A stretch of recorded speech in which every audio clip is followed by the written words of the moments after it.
Our next case is 2022-10918, Antero Resources versus C&R Downhole Drilling.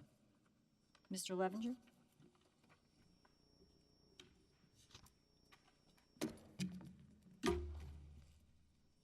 Thank you, Your Honor. May it please the Court, I'm Jeff Levinger for John Kawcak. This case, I think, exemplifies the principle that uncertainty as to the fact of damages is fatal to their recovery. Now, Antero sought and recovered from Mr. Kawcak over $11 million based on his relationship with the Robertson companies, whose work was alleged to have been inefficient and non-productive. Now, Antero did produce some anecdotal accounts of inefficient or non-productive work on the part of the Robertson companies, but it completely failed to prove that the delays and inefficiencies actually resulted in harm from being overbilled by the Robertson companies. There is simply no such evidence in this case. There's a disconnect between the claims of inefficient and delayed work and the claim of overbilling. And I'd like to expand on that point in more detail, and then, if time remains, to talk about the settlement credit issue. Like a claim of law firm overbilling, Antero really had two ways to show that it in fact was damaged by overbilling. The first would have been to look at all the invoices to see if they actually show overbilling, and that would require some sort of an expert to identify the work that was inefficient or non-productive, to identify the time that was associated with that work, and then to identify the amount billed for that work. Antero didn't do that. They did none of that. And why didn't they? Well, because the Robertson companies, importantly, billed not by the hour, but a fixed daily rate, and there's just no evidence that they spent any extra time at any particular well site. And they served 263 wells. There was just no evidence that they spent any extra days at any well for which they were billing based on this fixed daily rate.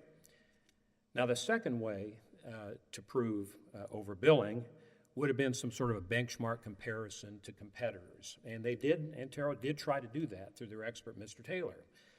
But he ignored an essential variable in that analysis, which was the rates. Could I ask a quick question? Is Sure. there evidence in the record that they took longer deliberately by dropping tools down the well and bringing faulty equipment to the site? You said there's no evidence in the record that it took longer. Is there evidence in the record that they did these things to make it take longer? Well, I said there is anecdotal evidence that they did take longer in certain instances, including yes, that was one anecdote they gave, dropping tools down the well or using equipment that Like on purpose? Well, there was testimony to that effect, yes. The problem is, in this case, they never translated that activity into overbilling.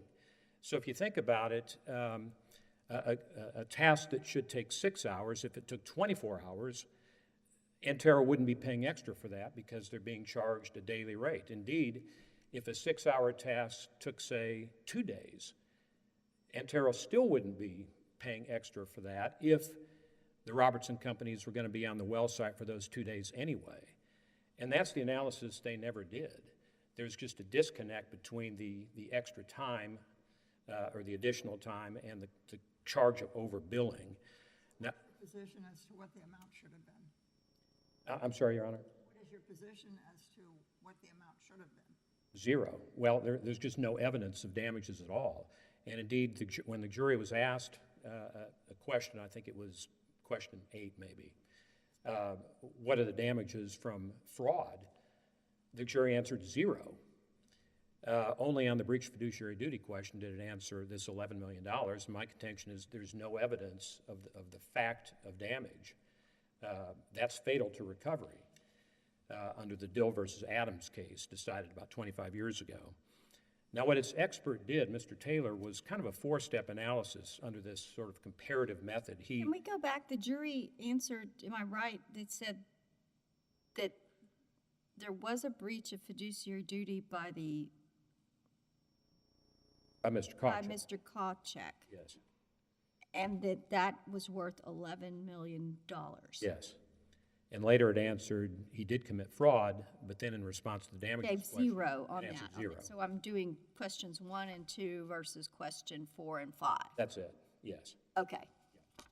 So what's your point about the relevance of 4 and 5 to this? Well, it's not analysis? terribly relevant. I'm just making the point that the jury properly found 0.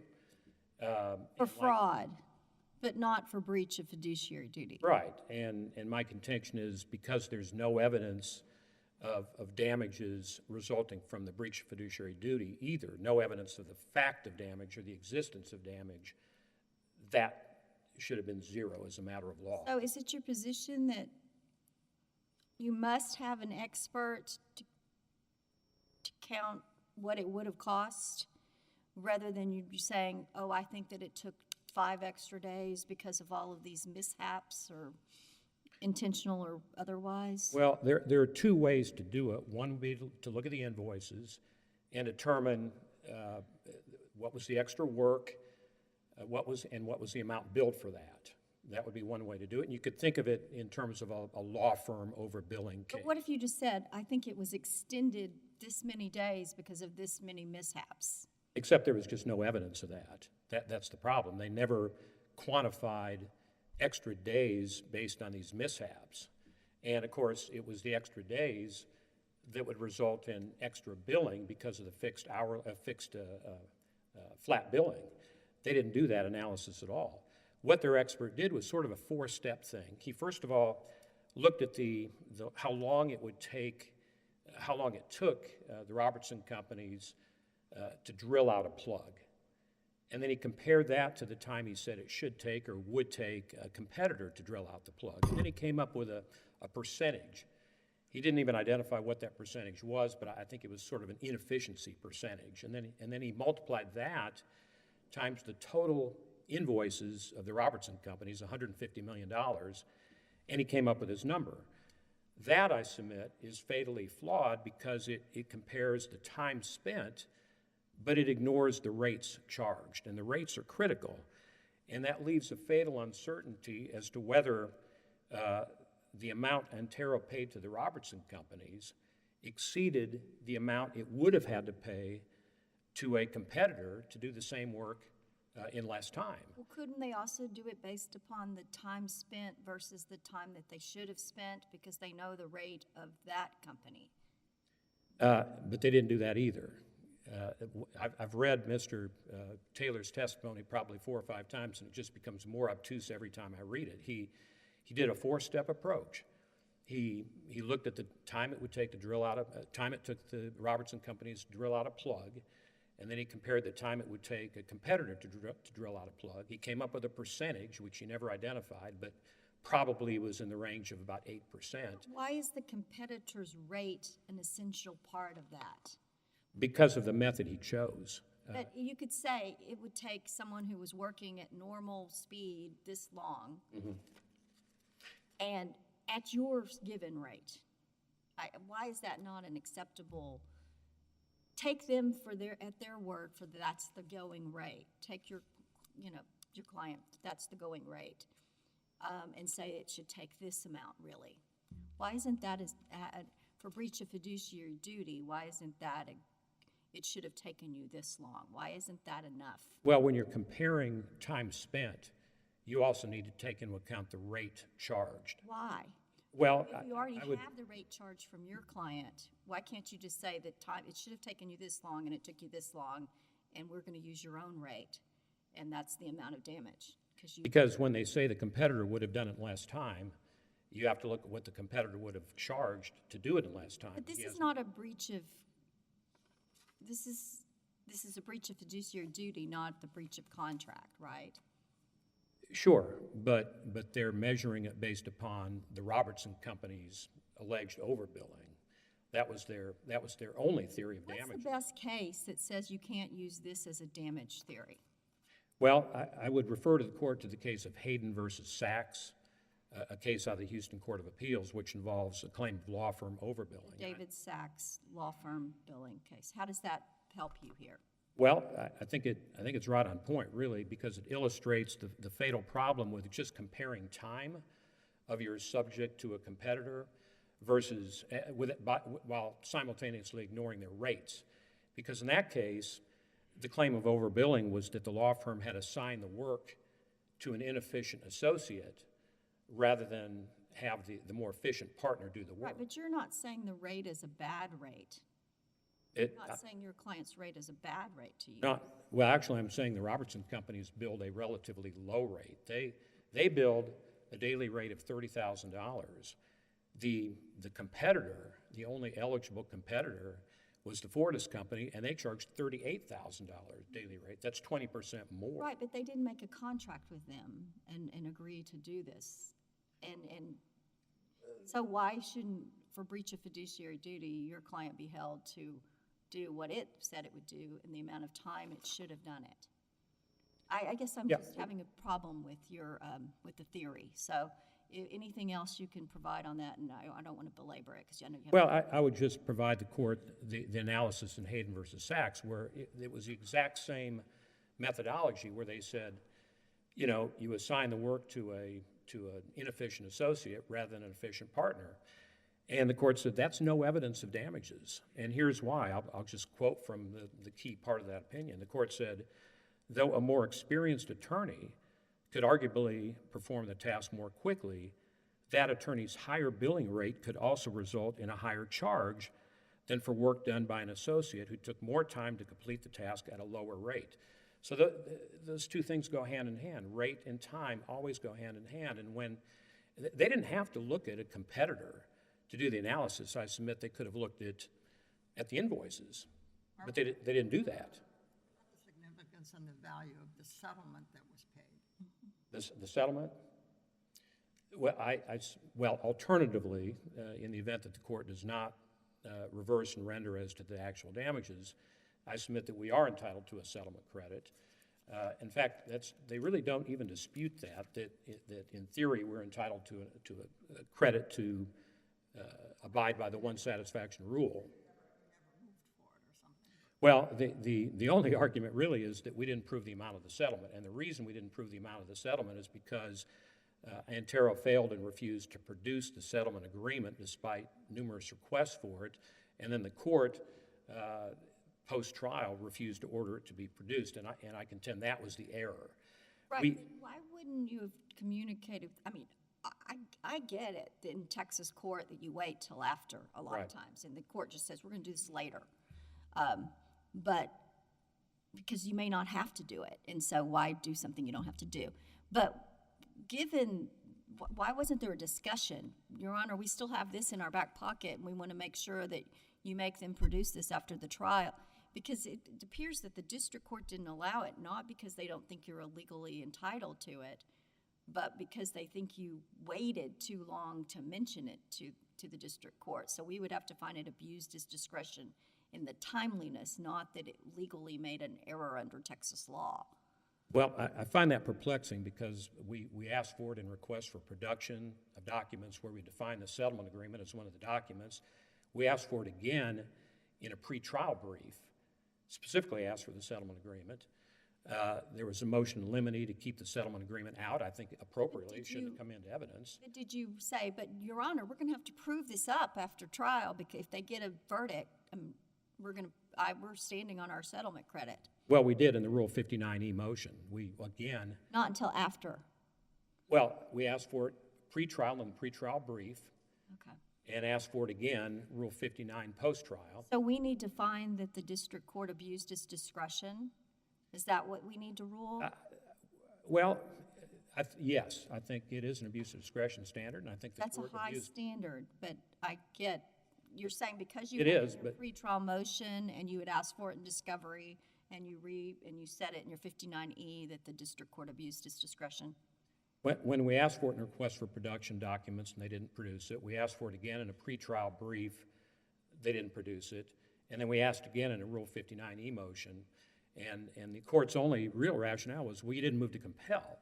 And we cited several cases, both in our reply brief and in our letter brief filed on Friday, federal court cases, saying that a motion to compel would have been futile, would have been premature, because A, a settlement agreement is inadmissible it's the job of the court, not the jury, to determine a settlement.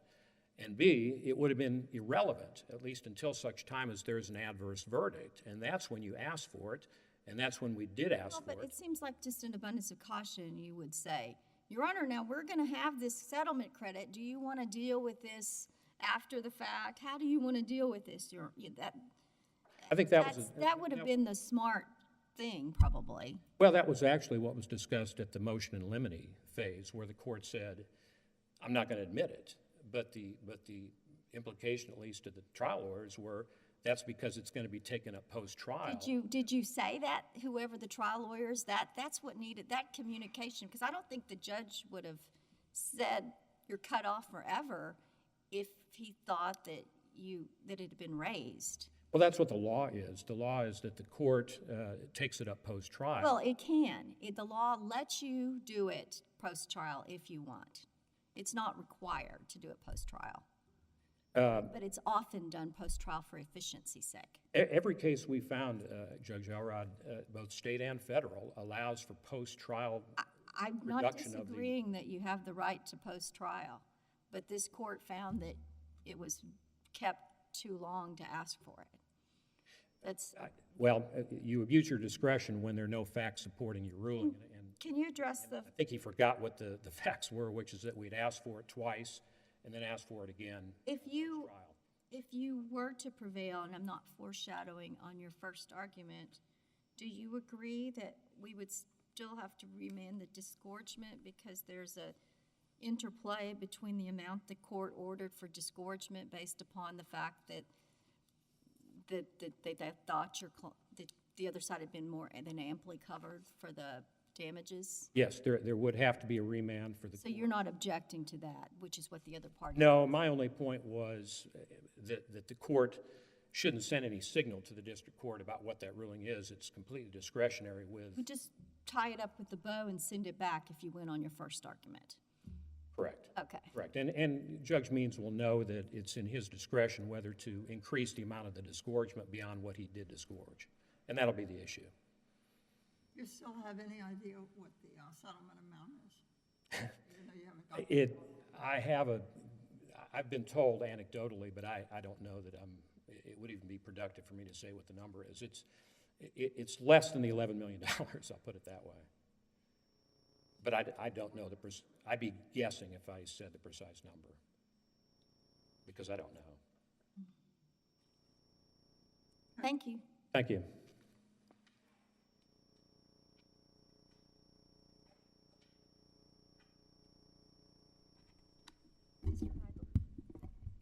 May it please the court, Michael Heidler for the appellee, Antero. Judge Elrod, you asked several questions about whether Steve Taylor needed to consider the vendor rates when he did this comparative analysis, and we don't think he did, but that seems to be their big argument. So let me start by addressing the trial evidence on this vendor rates issue.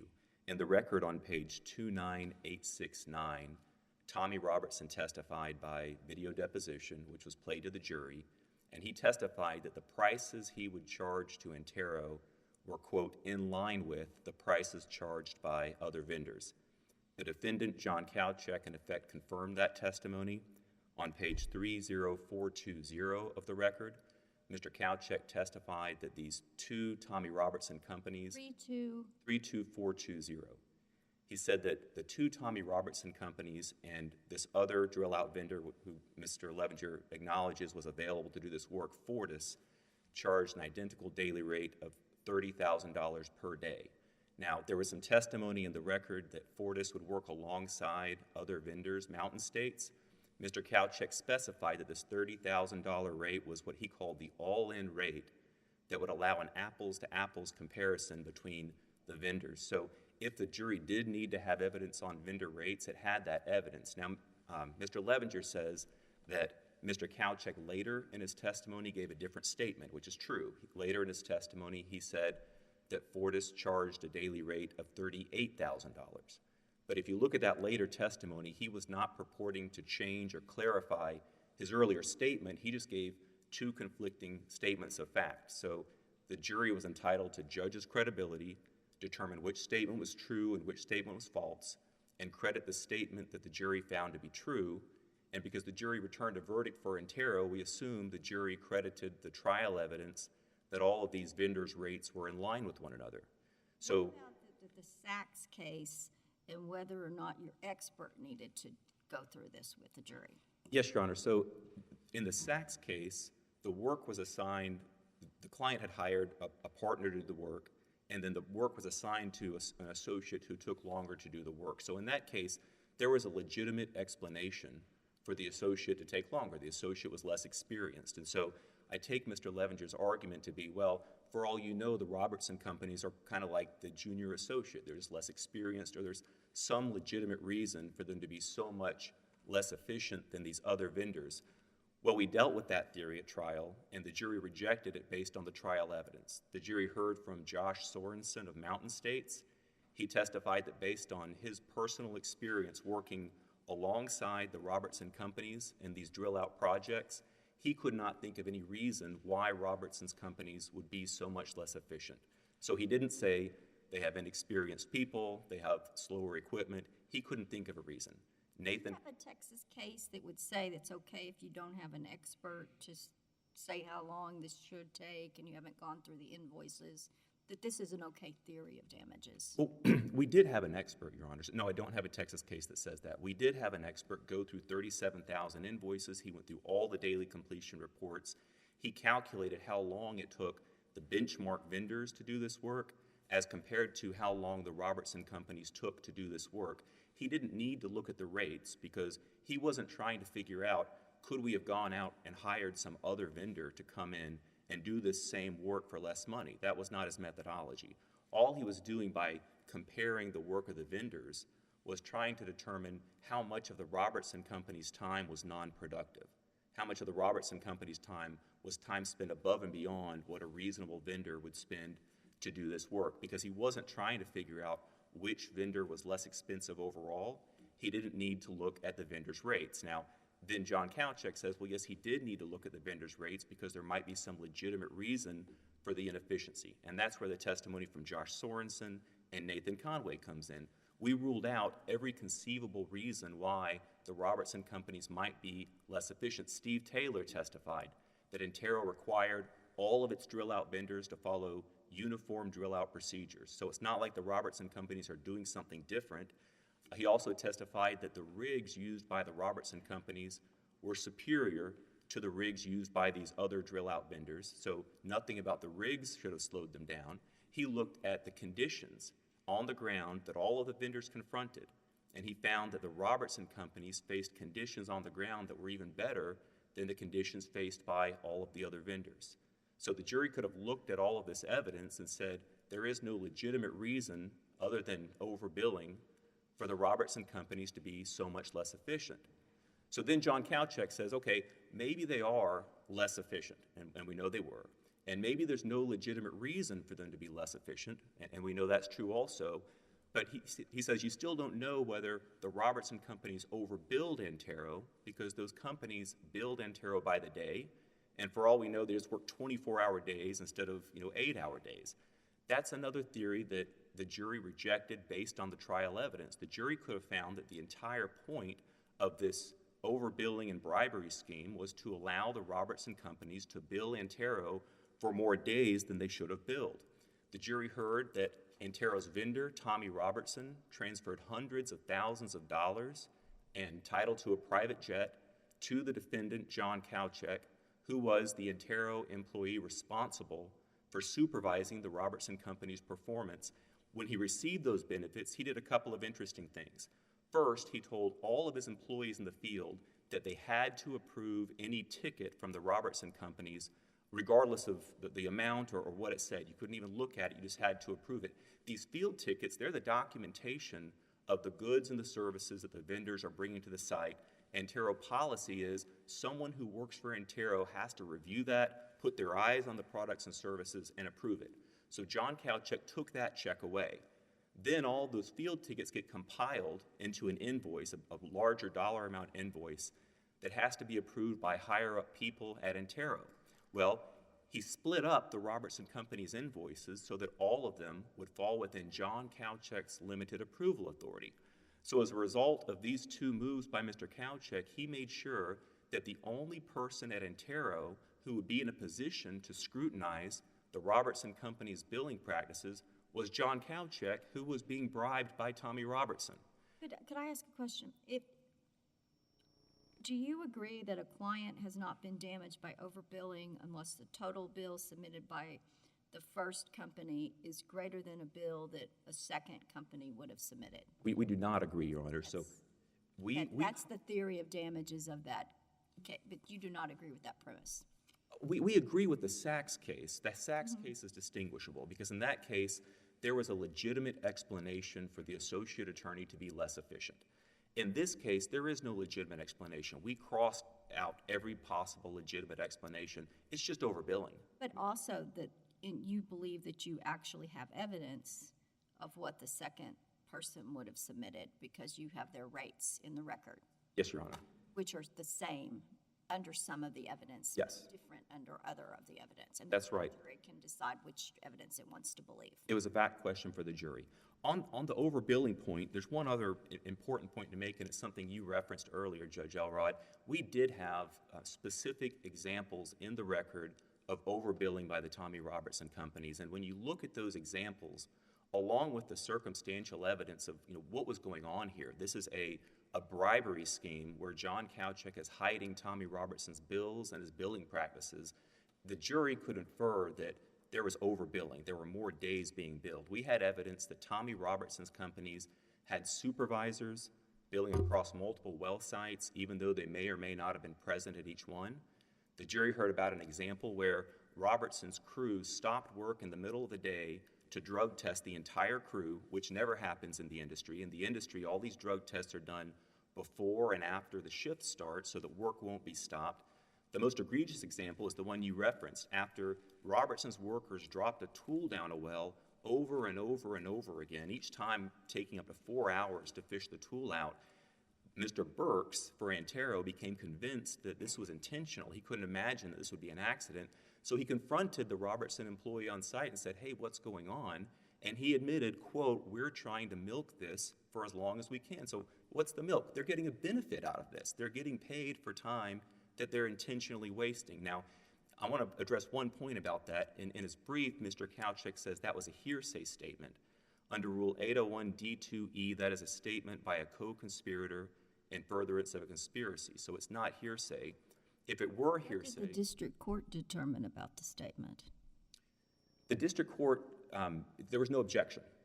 There's no objection. There was no objection to it. And in this circuit, unobjected to hearsay in the record is competent evidence for the trier of fact to consider. The other point is Mr. Levinger says, well, these are anecdotes. We just have a few examples. Well, remember, when John Burks tried to document in Antero's WellView software the fact that the Robertson companies were intentionally delaying their work and admitting that they were doing it for the purposes of overbilling Antero, he was told to remove the documentation.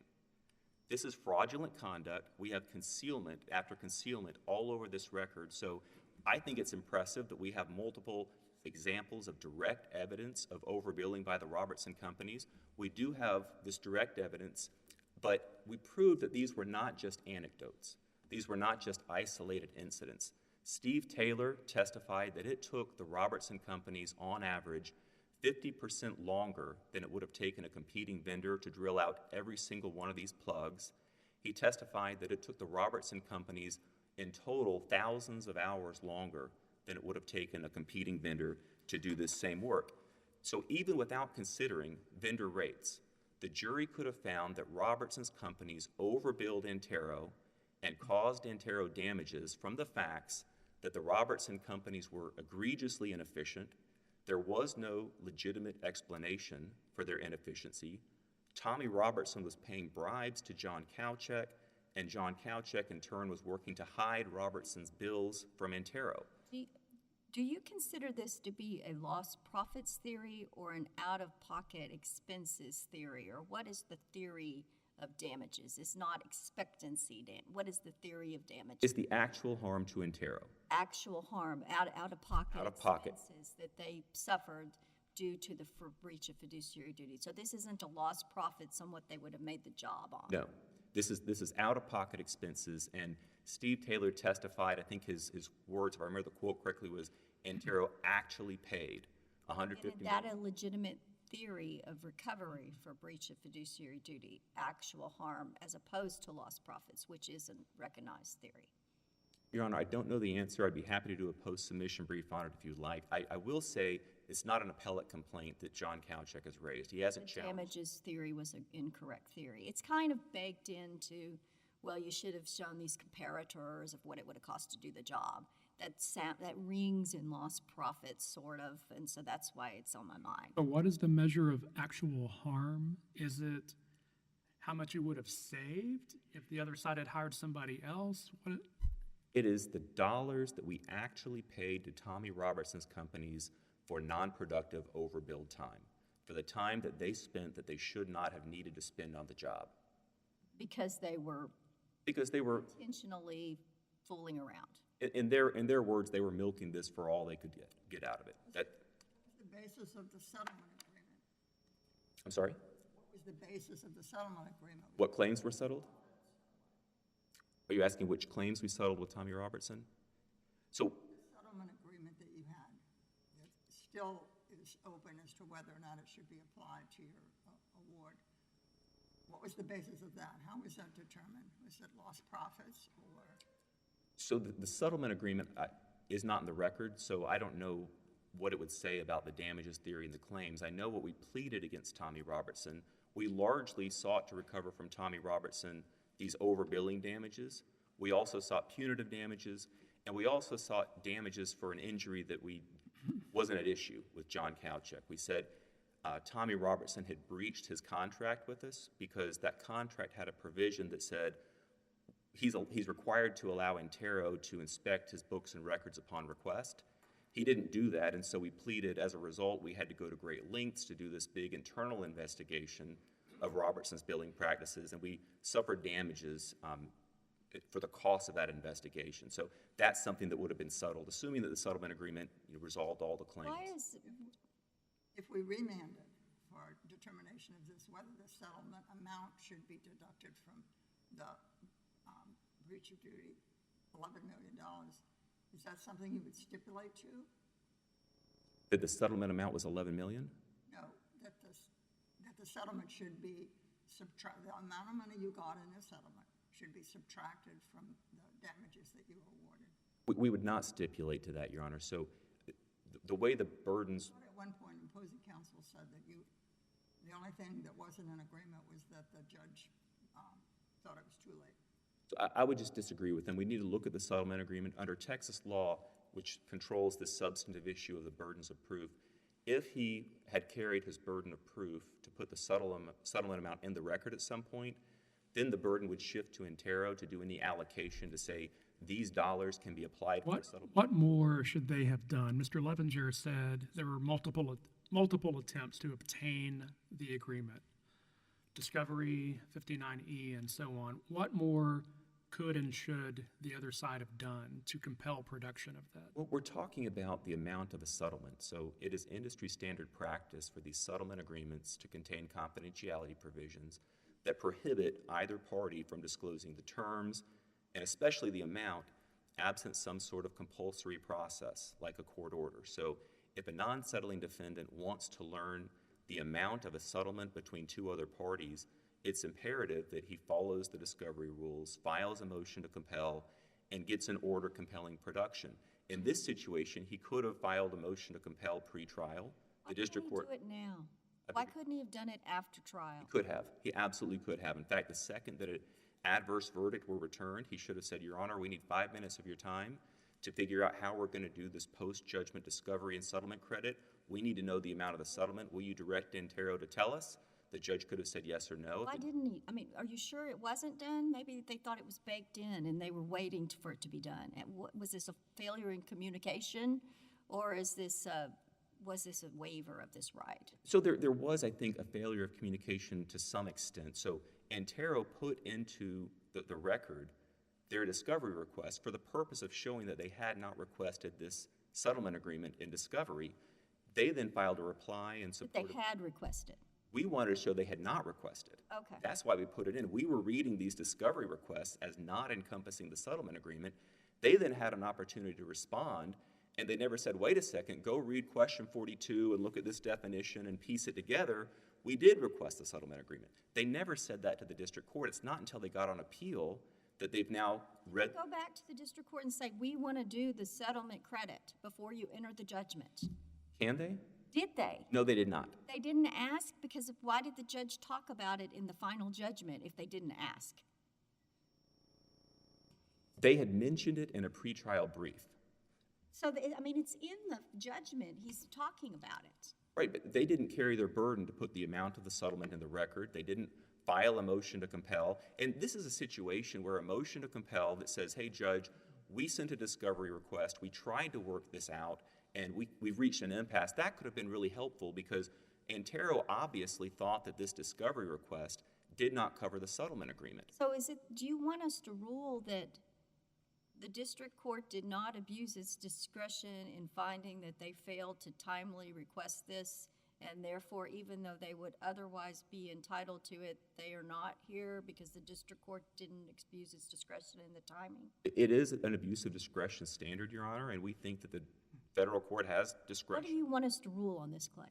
That the district court did not abuse its discretion in holding that because Mr. Kawcak did not file a motion to compel, he didn't properly use the discovery rules to obtain the settlement amount. That's what the court should hold. I'd point to the Hewitt case from the Third Circuit, where the Third Circuit said, even in post-judgment discovery, which is what we're talking about here, the district court has discretion to apply the federal rules of civil procedure. So if there's any confusion about which procedures are going to govern in post-judgment discovery, the defendant needs to go to the court and say, we need some clarification. Could have done it in open court. In terms of timing, am I right that here the settlement came after the close of discovery? Is that right? I think that's right, Your Honor, yes. So he would have needed to move to reopen discovery, or if, as he said, he had already requested the settlement agreement, if that's the position he was taking, then he could have filed a motion to compel and said, this is something we've requested in discovery, Antero hasn't produced it, but he'd need to confer with us first. And if he had come to Antero and said, hey, here's how I'm reading this discovery request. I have this reading of it that would require you to disclose a settlement agreement. You haven't done it. We might have said, oh, I see what you're talking about, and produced it. Or we might have said no, in which case he could have filed a motion to compel.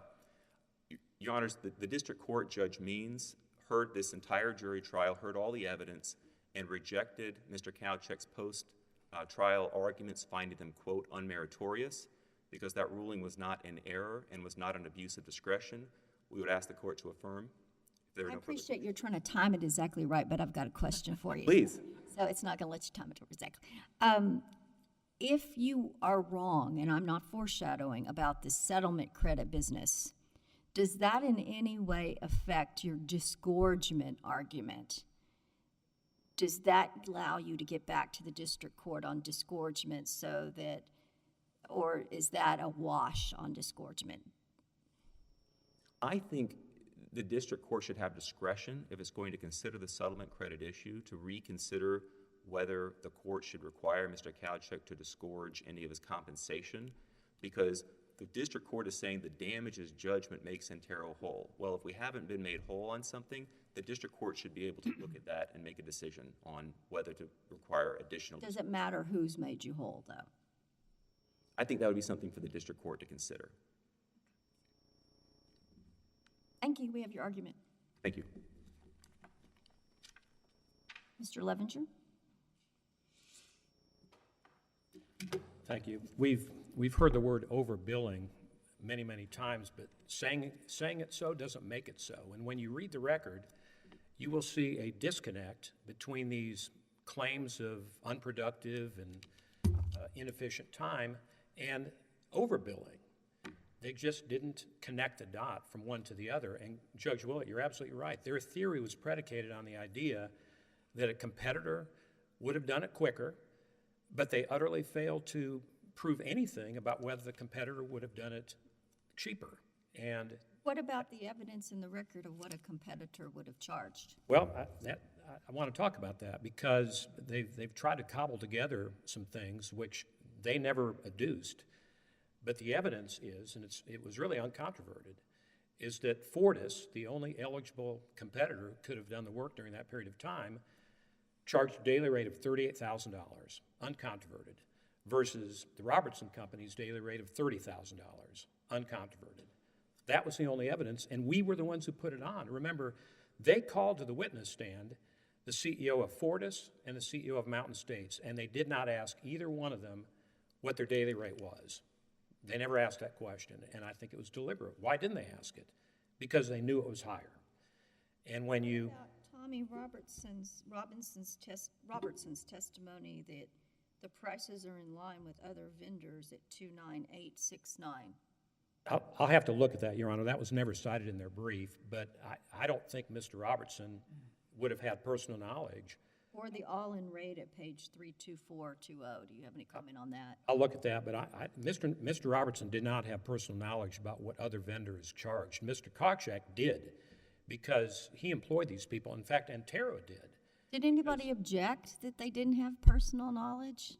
I don't think there was an objection that I recall to that particular question, but the only people who had personal knowledge of what other competitors charged were Mr. Kawcak and Antero itself, and then the two CEOs that they called. And the evidence was uncontroverted, including from our expert, Tom Schaefer, that these competitors charged 20 to 30% more. And while it wasn't our burden to prove that the competitors would have charged more, it was actually their burden, under their theory, to prove that the competitor would have charged less. And all we have in the record on that point is uncertainty. Even when they're doing out-of-pocket cost? Yes. And as Do you Judge disagree Willett- that out-of-pocket cost is a viable theory for breach of fiduciary duty under Texas law? It's a viable theory, sure. The problem is they didn't connect the dots. That's my contention on that. And to another point, the simple way to do this, given the fact that they were billing a flat daily rate, would have been for somebody to look at the invoices or look at the daily completion reports or the field tickets and say, the Robertson companies spent too many days at this particular well site. There were 263 well sites. No evidence of that whatsoever. That would have been how you prove overbilling, but that wasn't done. Briefly on the settlement credit, I think we did all that we humanly could have done to get the document. In fact, they now say in their letter brief that gosh, we would have given it to you if you just asked. Well, their argument now strikes me as the height of hyper-technicality, because we did ask 3 times in the request for production, where we defined document to include settlement agreements. They didn't produce it. They had a duty to supplement. But y'all are very sophisticated lawyers, and so all that humanly possible, the words motion to compel come to mind. Well, counsel cited the Hewlett case. Hewlett, it's a Third Circuit case. What it actually holds is that the motion to compel practice under Rule 37, or the discovery rules, it says, the discovery rules do not apply post-trial. So that's why you see so many cases, state and federal, allowing for post-trial discovery. It's almost automatic. We now want the settlement agreement because it's relevant, so we can prove up the amount, and you get it. I think Judge Means was imposing a motion to compel requirement that A, isn't required by the law, and B, would have been futile in this case, because there's so many cases saying that motions to compel pre-trial of a settlement agreement are denied as being premature. But this is a very experienced judge. It just... Yes, Okay. but they too make mistakes, and I think we're... We all do. Sorry? I said we all do. We all do, yes. Unless there are any further questions. Thank you. Thank you. We have your argument. We appreciate the arguments on both sides.